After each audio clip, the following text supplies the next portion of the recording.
अस्सलाम वालेकुम स्टूडेंट्स।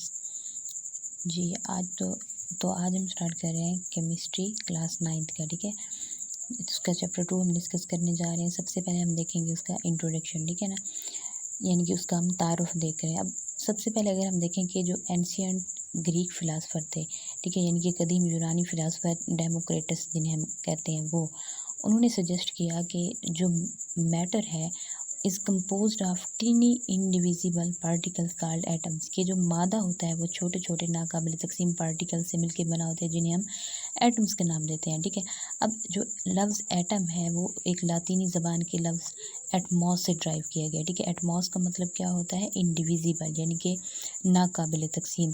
अगर हम देखें कि जब 19th सेंचुरी स्टार्ट हुई, ठीक है, उसके बिगनिंग के में क्या हुआ कि जॉन डाल्टन ने एक अटामिक थ्योरी पेश की। अब उस अटामिक थ्योरी में क्या था? According to this theory matter is made up of very small particles called atoms.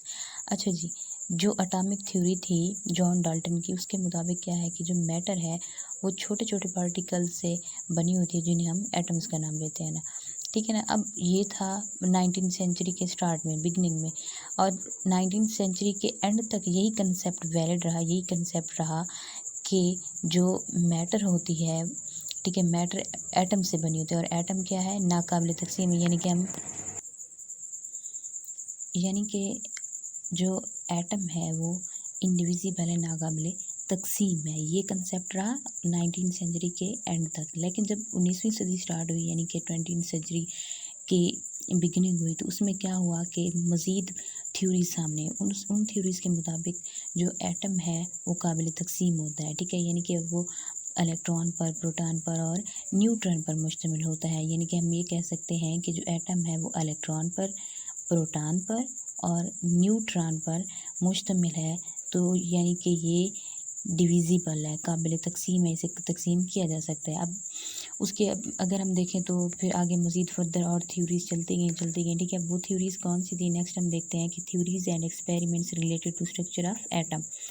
जी, अगर हम देखें डाल्टन्स एटॉमिक थ्योरी की लाइट में, ठीक है, उसकी रोशनी में अगर हम देखें तो बहुत सारे साइंसदानों ने आगे क्या किया कि बहुत सारे एक्सपेरिमेंट परफॉर्म किए। ठीक है, एक्सपेरिमेंट उन्होंने एटम के ऊपर किए, ये चेक करने के लिए कि आया कि जो एटम है हमारे पास वो इंडिविजिबल है या डिविजिबल है।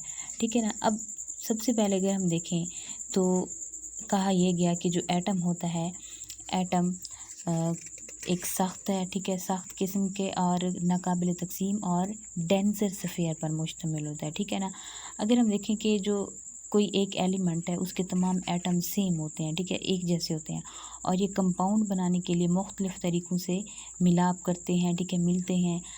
ठीक है ना, अब क्या हुआ कि नेक्स्ट आगे प्रोटॉन की डिस्कवरी हुई। ठीक है, प्रोटॉन की डिस्कवरी किसने की थी? 1886 में, यानी कि 1886 में गोल्डस्टेन ने प्रोटॉन डिस्कवर किए थे। ठीक है, यानी कि उसने क्या देखा था कि पॉजिटिव पार्टिकल को देखा था जिनके ऊपर चार्ज था, पॉजिटिव चार्ज। ठीक है, उसने इन पार्टिकल्स को नाम दिया प्रोटॉन्स का।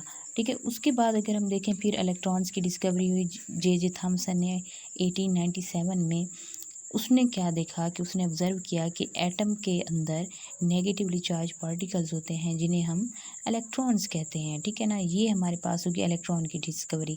उसके अलावा अगर हम एक और चीज़ देखें वो ये है कि कहा यह जाता, उसके बाद ये बात तस्लीम कर ली गई कि एग्री कर लिया गया कि जो इलेक्ट्रॉन्स और प्रोटॉन्स होते हैं वो एटम्स के फंडामेंटल पार्टिकल है, यानी कि लाजमी और बुनियादी जुज़्व हैं। अब इन्हीं ऑब्जर्वेशन के बेस पे नेक्स्ट क्या हुआ कि थॉमसन ने प्लम पुडिंग थ्योरी पेश की। ठीक है ना, वो थ्योरी क्या थी? वो थ्योरी ये थी कि according to this atoms were solid structure of positive charge with tiny negative particles stuck inside like plums in the pudding. ठीक है ना, अब क्या है इसके मुताबिक कि जो एटम हैं उनके ऊपर पॉजिटिव चार्ज है। ठीक है, और वो सॉलिड स्ट्रक्चर है, एटम्स कैसे क्या है? सॉलिड स्ट्रक्चर, और उनके ऊपर चार्ज कौन सा है? पॉजिटिव चार्ज है। अब इसके अंदर क्या है कि नेगेटिव पार्टिकल्स होते हैं जो इसके अंदर स्टक किए होते हैं, यानी कि इसके अंदर चिमटे होते हैं। अब किस तरह से चिमटे होंगे? जैसे कि पुडिंग के अंदर प्लम्स होते हैं। ठीक है ना, तो इसे उन्होंने नाम दिया प्लम पुडिंग थ्योरी का। नेक्स्ट हम फिर जी बाद में डिस्कस करेंगे डिस्कवरी ऑफ कैथोड रेज।